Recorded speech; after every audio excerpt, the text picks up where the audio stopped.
नमस्कार। आदि कवि वाल्मीकि का महाकाव्य रामायण समस्त राम कथाओं का आधार है। व्यास, तुलसी और कंबन से लेकर मैथिली शरण गुप्त और नरेंद्र कोहली तक अनेक कवियों और लेखकों ने वाल्मीकि रामायण से आगे श्री राम की कथाएं अपने अपने अंदाज में लिखी हैं। डॉक्टर सुधाकर अदीब का उपन्यास मम अरण्य भी उनमें से एक है। आइए सुनते हैं उसकी अगली कड़ी।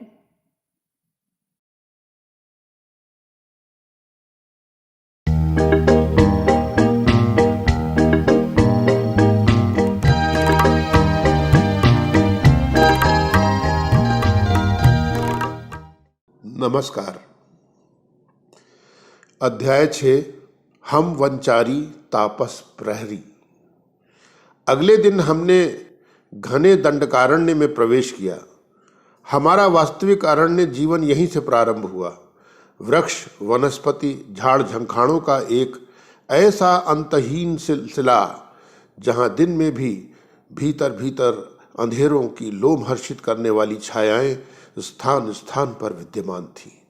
हाथियों की चिंगाड़, सिंह की दहाड़, अजगर की लपेट, भेड़ियों और सियारों के मनहूस स्वर, चिमगादड़ों की चिचियाहट, नाना प्रकार के जीव जंतुओं की बोली और सरसराहट से गूंजते अनेकानेक सघन वन।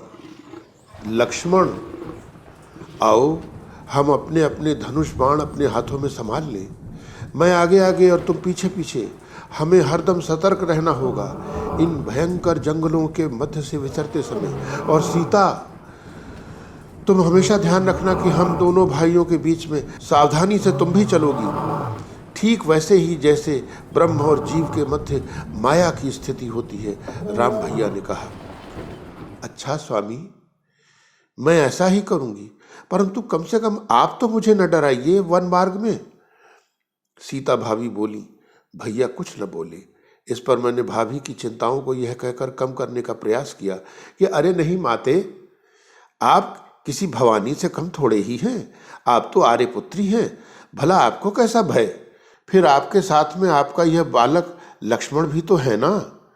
हम दोनों भाई वन्य मार्ग की जटिलताओं को काटते छांटते, अपने और सीता जी के लिए मार्ग बनाते उस अरण्य में लगातार चलते चले जा रहे थे, हाथों में धनुष बाण, सामने दाहिने बाएं सतत रूप से चौकन्नी दृष्टि।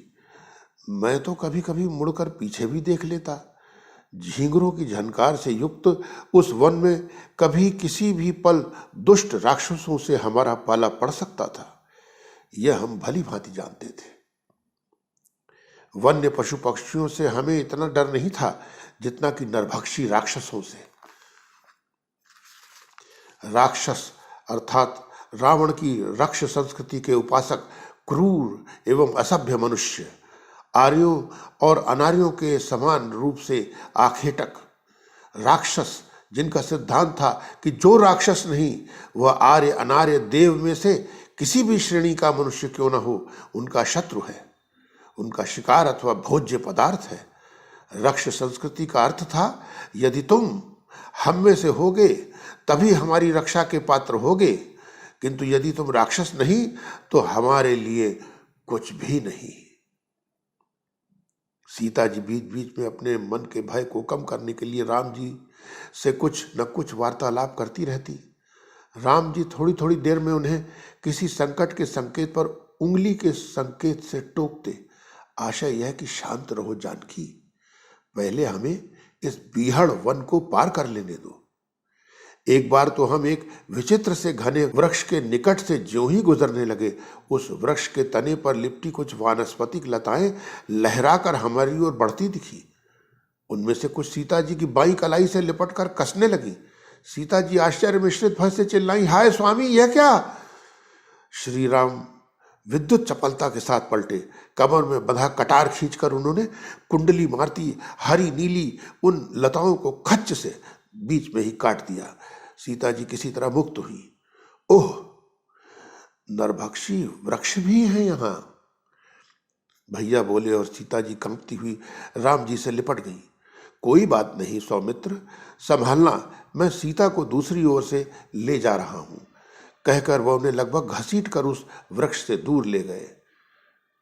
चिंता न करे भैया, इन रक्तपाई वनस्पतियों से निपटकर अभी आता हूं मैं, यह कहकर एक हाथ में खंग लेकर उधर इधर से लपकती लताओं को मैं निर्ममता के साथ काटने लगा। फिर स्वयं को बचाता हुआ मैं भी भागकर भैया भाभी के पीछे पीछे पुनः हो लिया। इसी तरह हम जंगल में बहुत भीतर निकल आए। अब कमल पुष्पों और पल्लवों से आच्छादित एक सुंदर सरोवर हमें मिला। हमने उसके शीतल जल का पान किया। फिर हम तीनों पथिक कुछ देर के लिए उस सरोवर के निकट के एक पेड़ की छाया में बैठ गए। विपत्ति कभी बतलाकर तो आती नहीं, ठीक उसी तरह एक विशाल काय, बलशाली और भयानक मुख मुद्रा वाला राक्षस वहां अचानक आ धमका। उसने अपने कंधे पर एक बड़ा भारी त्रिशूल टिकाया हुआ था, जिसकी तीनों नोकों से हाथी, हिरन और सिंह के कटे हुए सिर लटक रहे थे।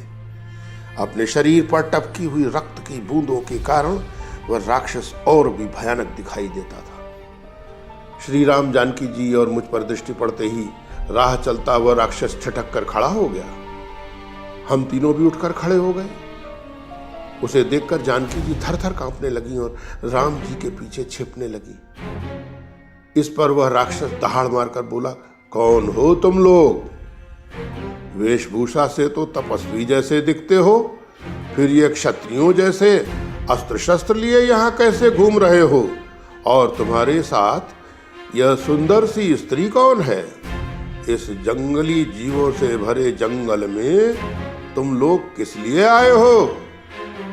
श्री राम ने उत्तर दिया कि मैं हूं अयोध्या वासी रावण, यह मेरा छोटा भाई लक्ष्मण और यह मेरी धर्म पत्नी सीता है।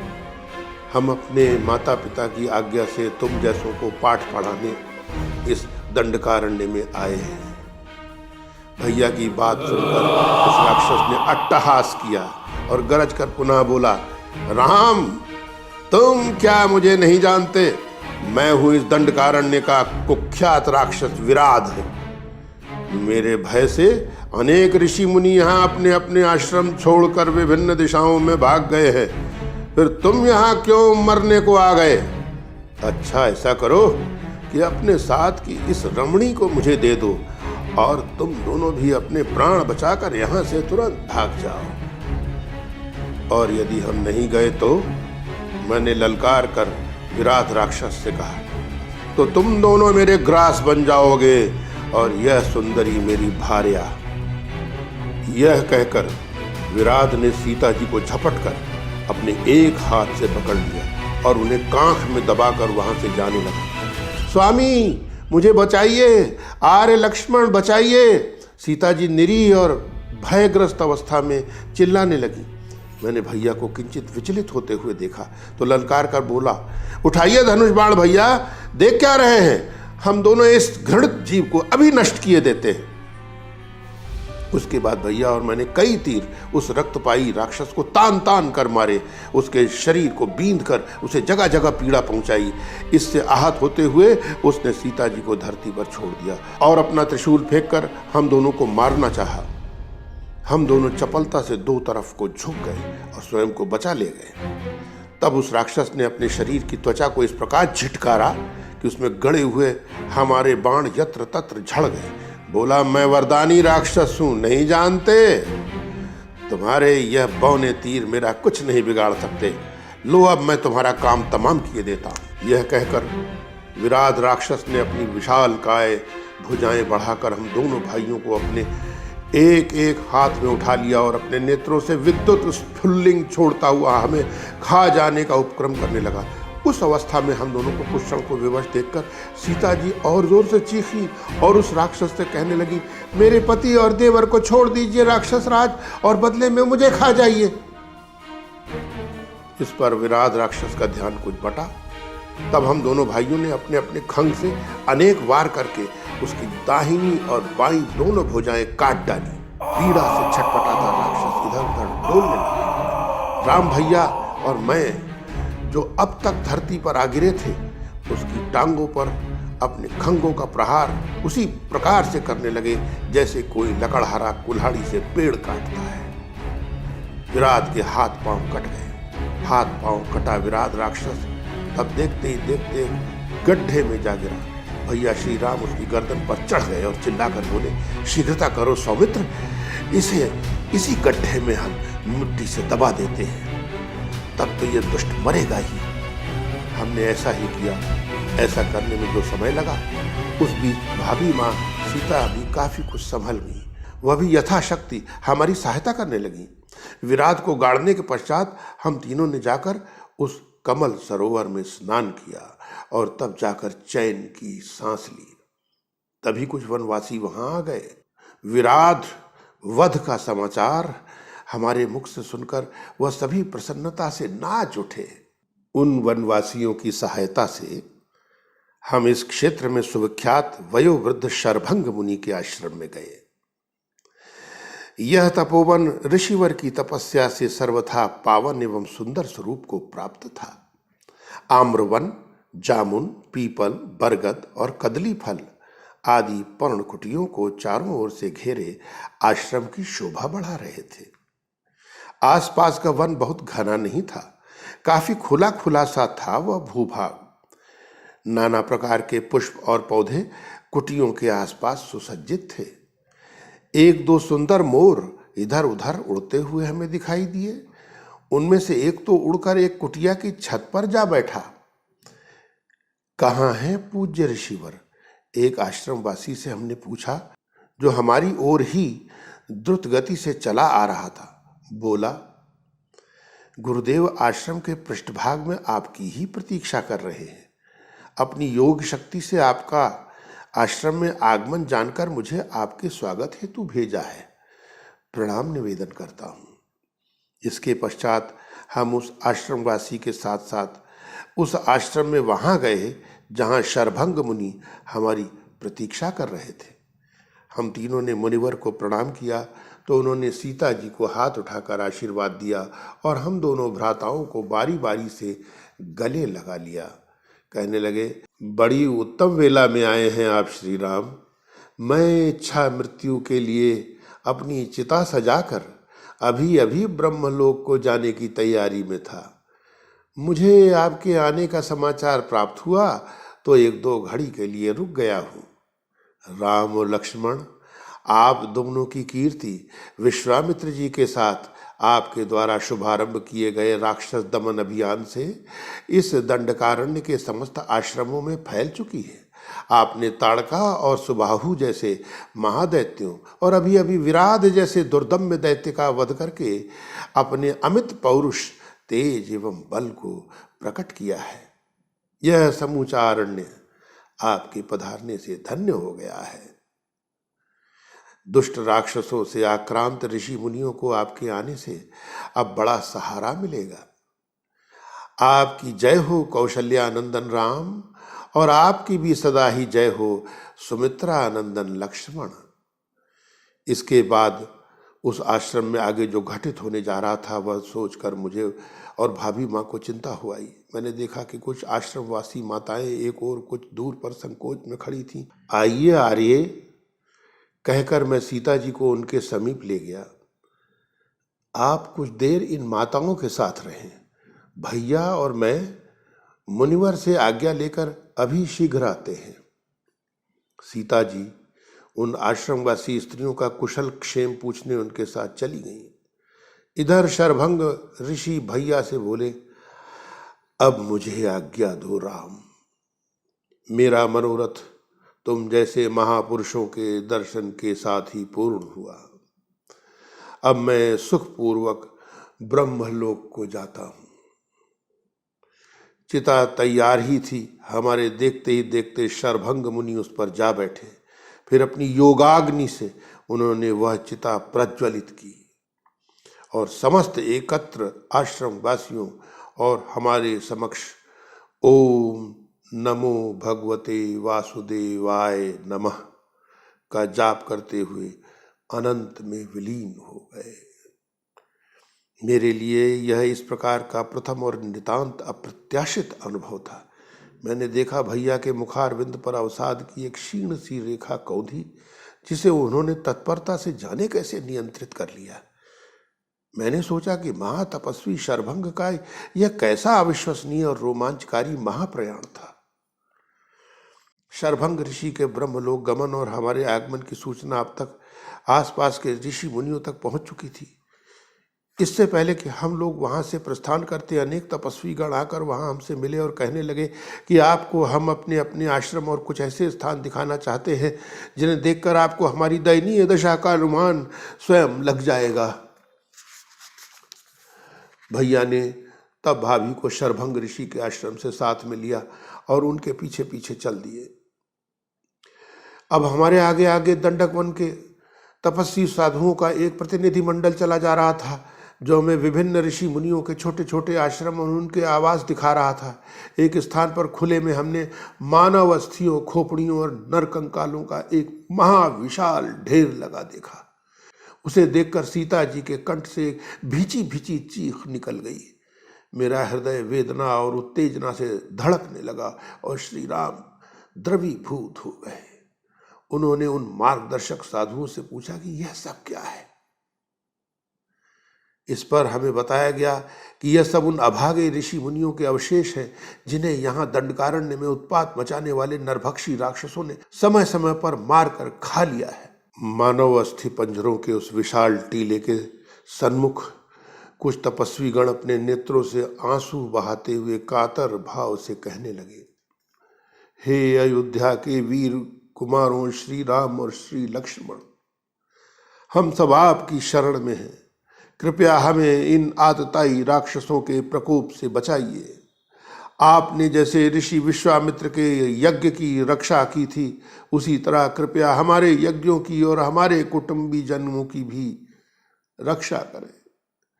हम अपना पठन पाठन, हवन पूजन आदि कुछ भी शांति पूर्वक नहीं कर पा रहे हैं, क्योंकि हमारे सिरों पर सदैव मृत्यु का भय मंडराता रहता है। रक्षा कीजिए रघुनंदन, रक्षा कीजिए। हमारी आपसे हाथ जोड़कर विनती है। इस पर श्री राम ने कहा, आप मुझसे विनती क्यों करते हैं? आप तो मुझे आदेश देने के अधिकारी हैं। हे तपस्वी गण, इस वन में मैं केवल आप लोगों की सेवा के लिए ही तो आया हूं। मैं आपके समक्ष प्रतिज्ञा करता हूं कि मैं इस दंडकारण्य को राक्षस विहीन करने के लिए हर संभव प्रयत्न करूंगा। आप सबकी रक्षा ही आज से मेरा प्राथमिक कर्तव्य होगा। तब वे मुनिगण साधु साधु कहकर हमें आशीर्वाद देकर चले गए। शरभंग मुनि के आश्रम से हमारे साथ आए उनके 2 शिष्य, जो हमारे इस समय मार्गदर्शक भी थे, तत्पश्चात हमें सुतीक्ष्ण मुनि के आश्रम तक ले चले। मार्ग में मैंने उन दोनों तपस्वियों से पूछा कि इधर इस तपोवन में मैंने देखा है कि जहां जहां आप लोगों के आश्रम हैं, उनके आसपास विभिन्न वनवासियों ने भी अपने घर अथवा बस्तियां बना रखी हैं। इन वनवासियों में कई आखेटक पुरुष भी होंगे। आपका इनसे कैसा संबंध है, या इनका आपसे कैसा संबंध है? बहुत मधुर और सहज संबंध है वीरवर लक्ष्मण। यहाँ के अधिकतर वनवासी अत्यंत सीधे और सरल हैं। वन की लकड़ी, गोंद, मधु, कंदमूल, फल और आश्रम की दूसरी आवश्यकताओं की पूर्ति में ये वनवासी हमारा बड़ा सहयोग करते हैं। तब आप आश्रमवासी इन वनवासियों के सहयोग से राक्षसों के आक्रमण का विरोध क्यों नहीं करते? क्या विरोध करें हम, और क्या विरोध करें ये बेचारे वनवासी? जंगली जड़ी बूटियां बीनना और पशु पक्षियों का आखेट करना और बात है, और महाबलशाली राक्षसों का सामना करना और बात। हमें अपने जप तप से ही अवकाश नहीं है, और यह ना तो इतने परस्पर संगठित हैं और ना ही उतने अच्छे प्रशिक्षित। और यहीं से मुझे अपनी भावी योजना के सूत्र मिल गए: संगठन और प्रशिक्षण। मैंने मन ही मन निश्चय किया कि इन आदिवासी वनवासी समूहों में मैं आत्मविश्वास के संचार हेतु उन्हें पहले इनकी बस्तियों में जाकर प्रबोधन दूंगा, फिर उनमें एकीकरण और संगठन के साथ साथ प्रशिक्षण के मंत्र फूंकूंगा। उन्हें सिखाऊंगा कि संगठित गिरोहों के आक्रमण का मुंहतोड़ जवाब कैसे दिया जाता है, आत्मरक्षा के लिए कौन कौन से उपाय होते हैं और आक्रमण के उत्तर के लिए कैसी तैयारियां और शस्त्राभ्यास अपेक्षित है। बाद में जब वास्तविक युद्ध की स्थिति आए तो शत्रु को किस प्रकार से चुन चुन कर काल के मुंह में ढकेला जा सकता है। अभी आपने पुस्तक मंच के इस वीडियो को देखा और सुना। यदि ये आपको पसंद आया हो तो कृपया इसे लाइक करें, शेयर करें एवं हमारे चैनल को सब्सक्राइब करें। और हाँ, हमारी नई प्रस्तुतियों की नियमित जानकारी के लिए कृपया बेल आइकन ज़रूर दबाएं। फिर मिलेंगे। धन्यवाद।